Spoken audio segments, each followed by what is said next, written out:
We are here with HAMZA KOUDRI. Welcome. Can you do like a small introduction of yourself? Like tell us your favorite book. I feel like you can know so much about someone based on their favorite books. Oh, that's a tough one. Okay. Oh, that's a tough one. But thank you for having me over. You're Hi, welcome. my name is HAMZA KOUDRI. I am author of Sun Roses. A favorite book, that's a tough one, but maybe I can say favorite author Okay, yes. or two. So recently I think I've been reading a lot of C.J. Sansom. I think his series, especially it's a historical Yeah. novel Yes, yes, series, yes. and it's also investigative, and so you get to learn a little bit more about especially the UK in the 1500s, Yeah. and I really enjoy reading that kind of detective stories. Yeah. Yeah. Amazing. So, how do you describe Sand Roses for those who have never heard of it? How would you describe it?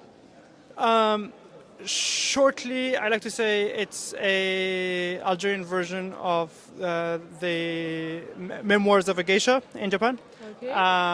I think more people would probably recognize that, but it's a historical fiction set in Algeria, especially specifically in Bousada in the 1930s, and we have the culture of red nail dancers. So you can see here in the picture, we have red nail dancers who used to attract a lot of tourists and artists from all over the world, and so our story is about Salima and Fahima, who are sisters that go to Bousada with dreams of becoming successful dancers. They've heard these stories growing up, and they want to. Their idea of success is different. So Salima wants to collect a dowry and go Yes. back home and to marry her fiance, and Fahima wants to travel the world with a painting or a photograph of her. But when they come to Bousada, they discover that Bousada is a city of horrors. There's a lot of Yes. violence, particularly from the colonial army. And when they kill a soldier in self-defense, they find themselves drawn deeper and deeper into trouble until Exactly, they yes. find themselves at the heart of a resistance movement against the French army. And I'll stop there. Yeah, to not spoil it. By the way, like the main character's name is Selima. My name is Selima. I feel like I'm the main character. Good. And I That's related intention. to her. Also, like the characters went through so much, and I felt their pain as my own.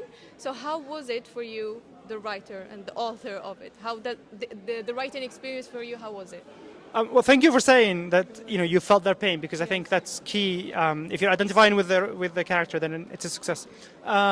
I think it honestly it was not easy writing a lot of the scenes, particularly because there is a lot of violence against women, and there is so much to say Exactly, about yes. sort of using that for commercial purposes. But I was intent on, and it was adamant actually about portraying the reality of the time. And the more research I did, the more I found that these women went through so much Exactly, violence yes, at the time, yes. to the point where they had to use their jewelry for self-defense. I think there's a famous element in the story, which is their bracelets, their spiked bracelets, which they use for self-defense, because because of the nature of their work, they had to work at night and come back in the middle of the night. They had to wear all of their jewelry on them.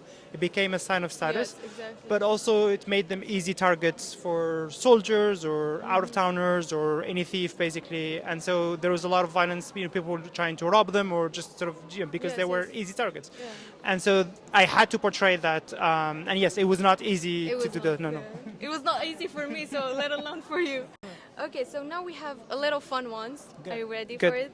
Would you rather write a memoir that reveals all your personal secrets, or a fictional story that is completely made up?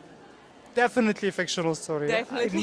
Yeah, I am not ready to share my secrets. And I don't think they're fun. I think they're boring. No, definitely fiction. Yeah, because Okay. I think it allows for a lot more creativity. Okay, amazing. The last one. Would you rather have the ability to travel to any fictional world that you created, or have your character came to life and interact with them?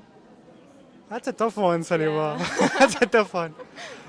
I'd, I'd say probably go to a fictional world. So I'd love to go to Busada in the 1930s, and Yes. selfishly because it would allow me to interact with a lot of characters. I'd miss Yes. on my favorite character, Yeah. Salima, by the way. But I think it would allow me to interact with a lot more Yeah, but characters. they wouldn't come alive. Oh, you should have said that. yeah. You should have led with that. Yeah. Still, I feel like I'd love to Yeah, visit you Busada. visit. Yeah. Okay, amazing. That was it. And also, by the way, guys, we are doing a giveaway. Send roses this very book, this Yeah, very you're copy. gonna get it for free, and it's signed. Yes, I'll sign it right now. He's gonna sign it right now. And I'm not sure exactly what are the rules for the giveaway, but I will let you know in the caption. Yeah, again, Stay tuned, I guess. Stay tuned. Yeah, thank you so much. Thank you, Salima, for having me. me. It's such a pleasure. We finally met. Yes. Thank you so much for having me, and thank you for the support for San Roses. You're welcome.